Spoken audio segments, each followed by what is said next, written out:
ہے اور تقاضے کیا ہیں۔ اس حوالے سے کچھ گزارشات عنوان گفتگو رہیں گی۔ دعا ہے اللہ تبارک و تعالی اپنی ناراضگی والے جملے سے محفوظ فرمائے، اپنی رضا والی بات کرنے کی توفیق عطا فرمائے۔ عزیز بھائیو، قرآن مجید فرقان حمید نے ارشاد فرمایا قل بفضل اللہ، اے محبوب آپ فرما دیں جب اللہ کا فضل ملے، وَبِرَحْمَتِهِ اور اس کی رحمت ملے، فَبِذَلِكَ فَلْيَفْرَحُوا تو انہیں چاہیے کہ خوشی کا اظہار کریں۔ سورہ یونس کی آیت نمبر 58 ہے۔ جب اللہ کا فضل اور اس کی رحمت ملے تو خوشی کا اظہار کرو، خوشی کا۔ اسلام مسرتوں کا دین ہے، خوشیوں کا دین ہے۔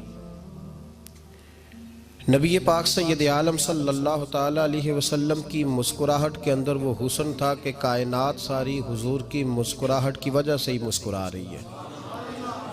حضرت جریر ابن عبداللہ رضی اللہ تعالیٰ عنہ حضور کے صحابی ہیں، وہ فرماتے ہیں کہ جب حضور مدینہ طیبہ تشریف لائے تو میں ملاقات کے لیے حاضر ہوا۔ پہلے دن میں حضور سے ملا تو نبی پاک مسکرا رہے تھے۔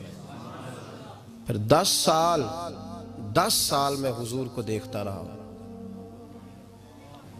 اور حضور کے وصال سے چند دن پہلے میری جو آخری ملاقات ہوئی تو اس میں بھی میں نے اپنے نبی کو مسکراتے ہی دیکھا ہے۔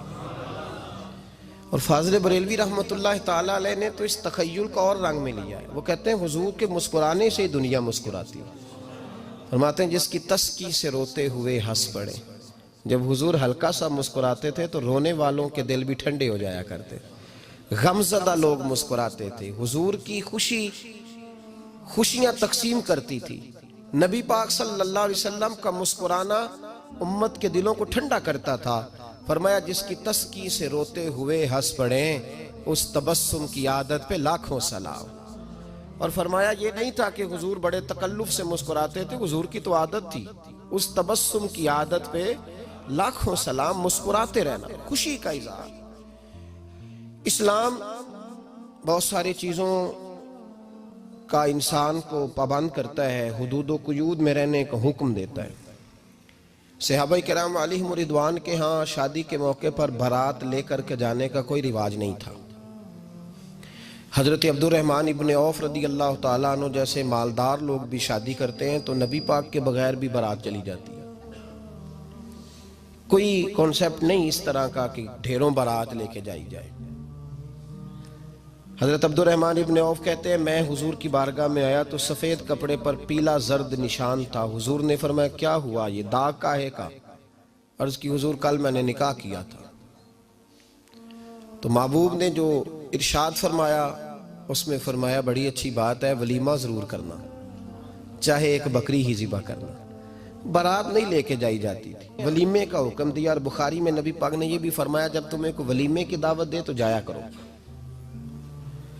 اچھا، اب شادی کے موقع پر جو بارات لے کے جائی جاتی ہے تو اگرچہ حضور کی سنت نہیں لیکن اسے ہم حرام نہیں کہتے، اسے ہم ناجائز نہیں کہتے، ہم نہیں کہتے کہ یہ تو نے غلط کیا۔ اگرچہ لے جانا حضور سے ثابت اس مروجہ انداز میں ثابت نہیں اس طرح ہمارے ہاں جاتے ہیں، لیکن ہم پھر بھی اسے ناجائز۔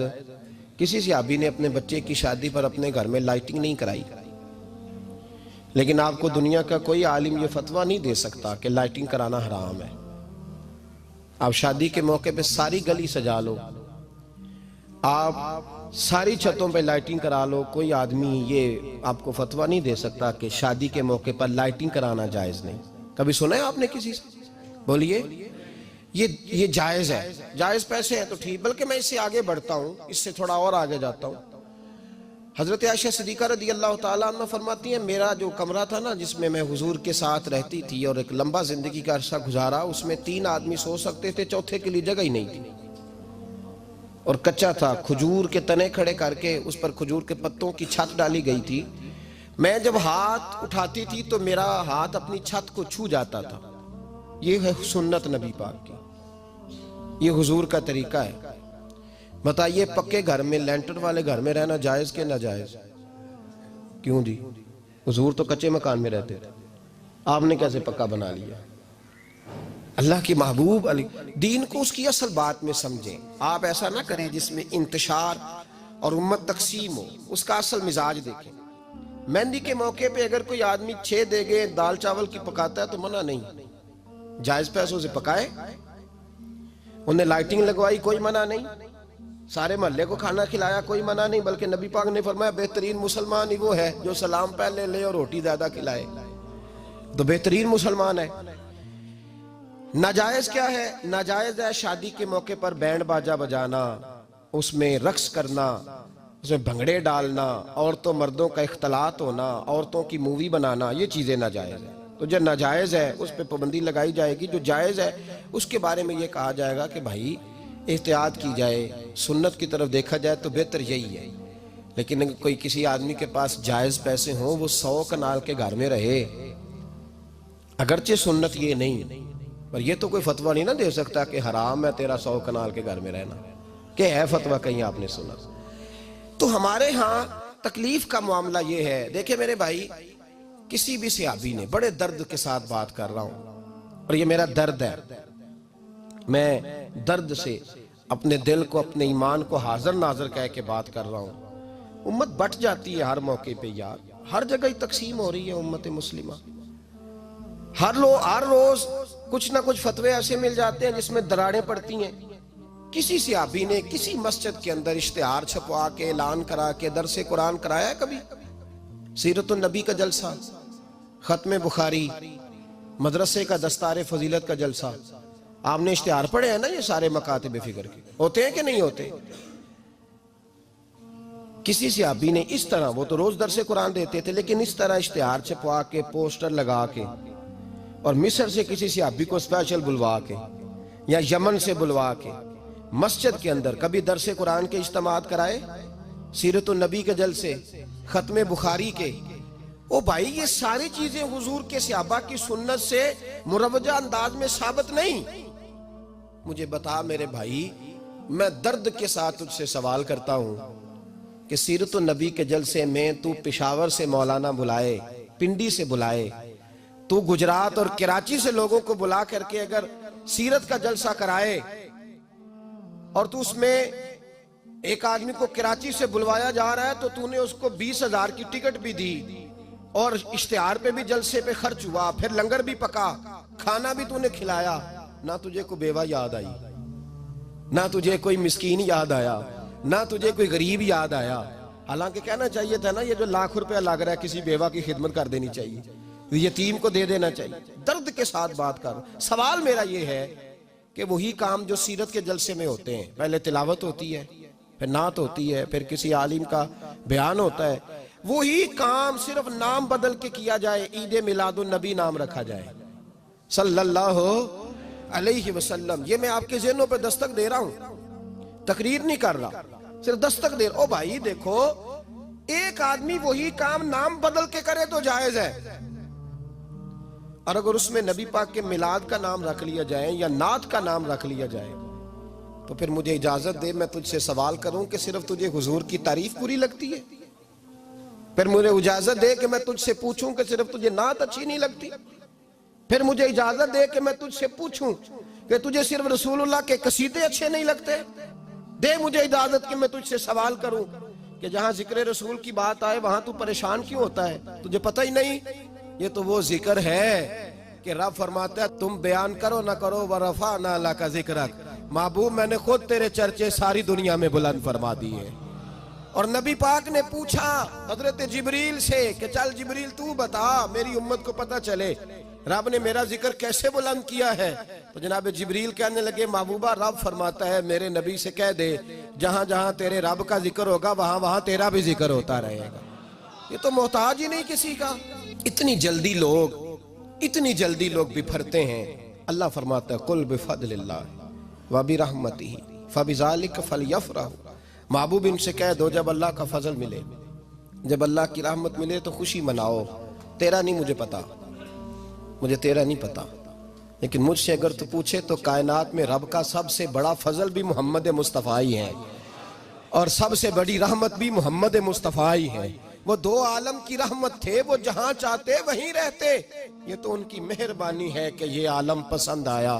رب کریم نے تجھے آنکھ دی، دنیا دیکھی تو نے، رب کریم نے تجھے قوت دی، تو نے دنیا گھومی، اور پھر رب نے تجھے بیٹے دیے تو میٹھا میوہ، اور بیٹیاں دی تو تیرے لیے باعث کرم، تیری چھاتی پہ بچے چڑھے تو نے کہا سب سے بڑی نعمت یہی ہے کہ مالک کہتا ہے تو میرا بندہ تھا، میں نے دینا ہی تھا، تو نے دیا، احسان نہیں جتلایا، لیکن جب اپنا نبی دیا تو کہا میں نے بڑا احسان کیا ہے تم پہ۔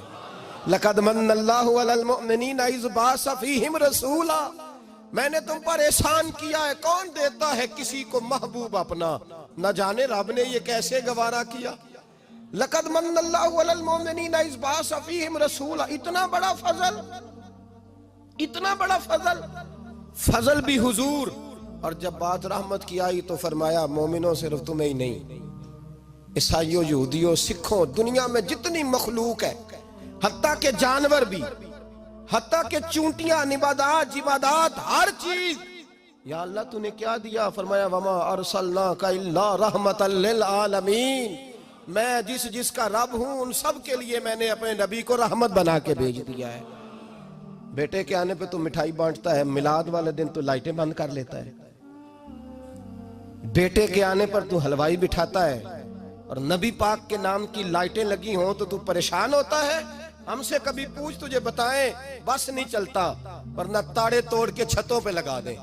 بس نہیں چلتا، فرشتوں کو بھی کہیں آؤ ہمارے ساتھ شامل ہو جاؤ، آمد مصطفیٰ مرحبا مرحبا کا نعرہ لگانا ہے، ہمارا بس نہیں چلتا، ورنہ دنیا کی ساری نعمتیں بچھا دیں اور لوگوں کو بتلائیں کہ اصل تو خوشی منانے کا دن ہی آج ہے جب اللہ نے ہمیں اپنا پیارا رسول عطا فرمایا ہے۔